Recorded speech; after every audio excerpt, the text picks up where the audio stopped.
Welcome to this explainer. Today, we're diving into the massive, continent-spanning story of the American Revolution. But we're not going to do it from a bird's-eye view. Instead, we're zooming way in on an incredibly high-stakes microhistory. We're going to follow just one man, Rudolf Spangler.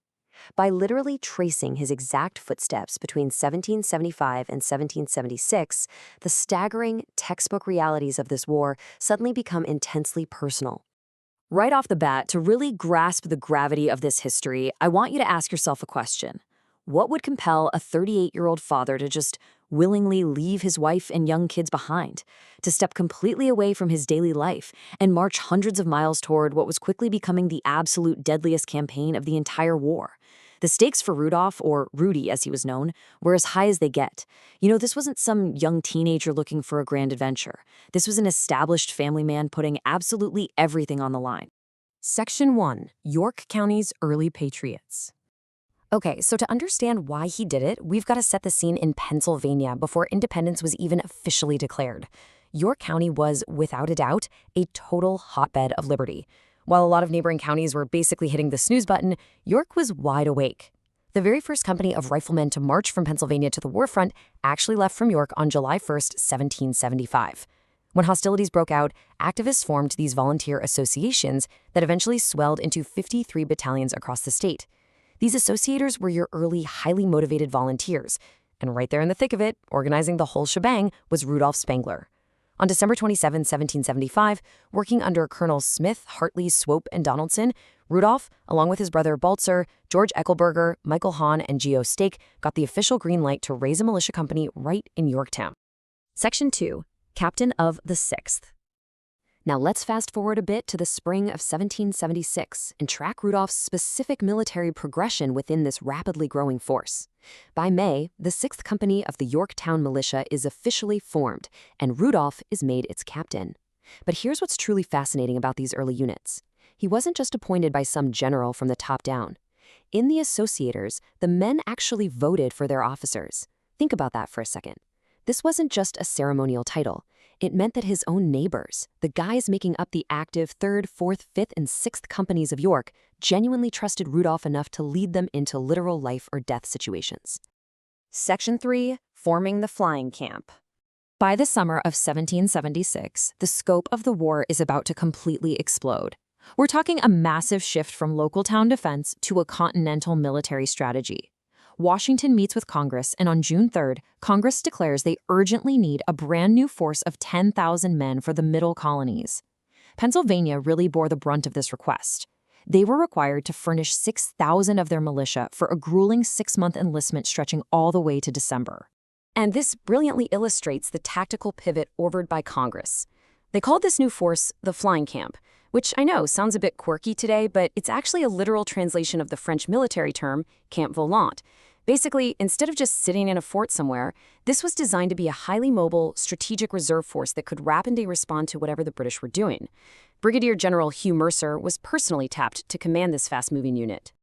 The contrast here is super stark. Your regular, everyday militia was static, built strictly for local defense. The Flying Camp, on the other hand, was a mobile reserve, ordered to pack up and march wherever General Washington desperately needed bodies. So in July 1776, 5 full battalions of York County militia march out to New Jersey. From those 5 battalions, 2 units are selected for the grueling Flying Camp. And you guessed it, Captain Rudolf Spangler's 6th Company was drafted right into this demanding mobile force. To see exactly where Rudolf fit into this massive machine, we can trace the chain of command. The 1st Brigade was led by Brigadier General James Ewing. Directly under him, the 1st Battalion was commanded by Colonel Michael Swope of York County.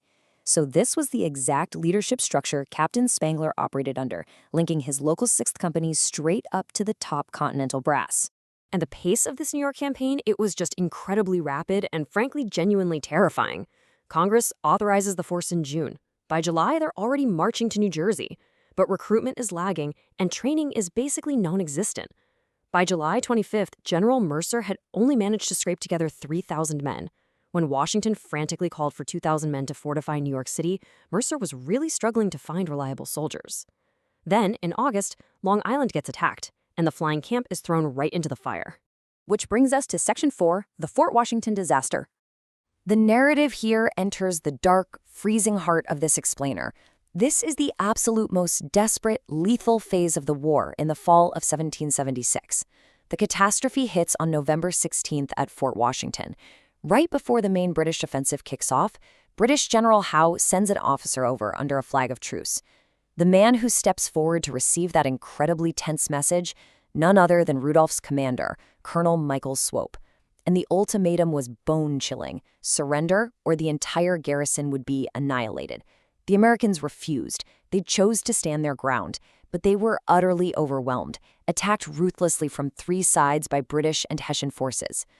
The crucial point here is the sheer, devastating scale of the catastrophe that followed. After putting up a strong resistance, American Colonel McGaw was ultimately forced to surrender. 2,837 men were handed over to the enemy in a single day.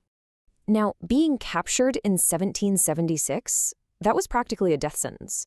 Of those nearly 3,000 men, only 800 survived long enough to be released in a prisoner exchange a year and a half later. The vast majority, well over 2,000 enlisted men, suffered horrific fates. They died of disease and starvation, crammed onto floating prison ships anchored off the shores of Brooklyn. Just an unimaginable way to go. The leadership of York County was effectively wiped off the map in one blow. Colonel Swope, Major Bailey, Surgeon Fullerton, and 9 other officers were all captured. And the casualties across the board were staggering. Take Garhart Groff's company from Swope's regiment.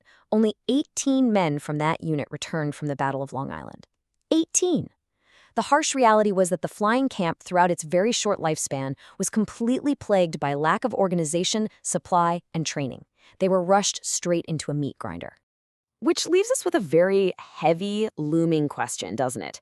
We know Colonel Swope was captured. We know thousands died in the mud and locked away on those prison ships.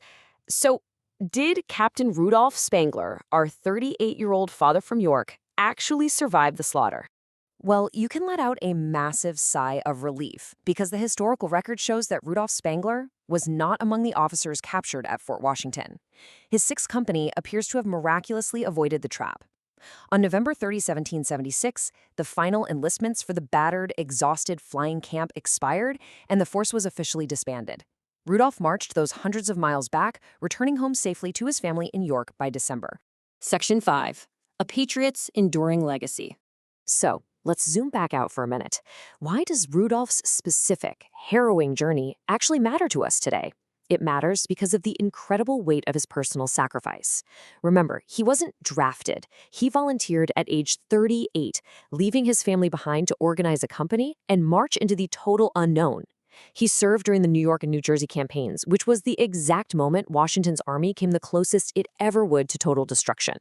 Today, his service is formally documented by the Sons of the American Revolution. His patriotic lineage is literally a recognized foundation of the independence we get to experience right now. And that hard-earned title, Captain, it's stuck with him for the absolute rest of his life. In fact, if you walk through Prospect Hill Cemetery in York today, you can find his gravestone. And engraved right on it, simply but incredibly powerfully, are the words, Capt. 1775. I want to leave you with this final thought to chew on as we wrap up this explainer. You know, history isn't just a list of dates and massive troop movements. It's made up of individual people making unimaginable, deeply personal choices. So, how does the voluntary sacrifice of one ordinary person, a father, a neighbor, a volunteer, shape the survival of an entire nation? Keep that in mind the next time you think about the founding of this country. Thanks for joining me, and I'll catch you in the next explainer.